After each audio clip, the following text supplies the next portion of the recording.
আসসালামু আলাইকুম। দেখতে পাচ্ছেন কালকে দুদিন, আজকে নিয়ে আরেকদিন পড়ছে।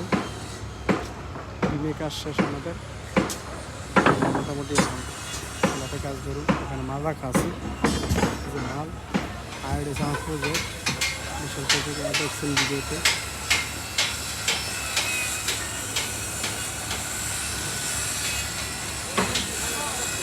প্রজেক্ট মোটামুটি এখন ঠান্ডা ছেড়ে আসে, কাজ করছে।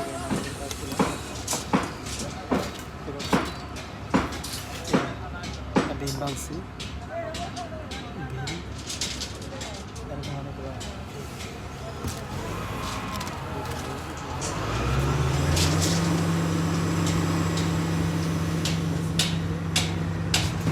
তো অবশ্যই মতামত জানিবেন আপনারা, ভালো মতো জানাবেন। সব ভালো থাকবে, সবার জন্য দোয়া রইল। আল্লাহ হাফেজ।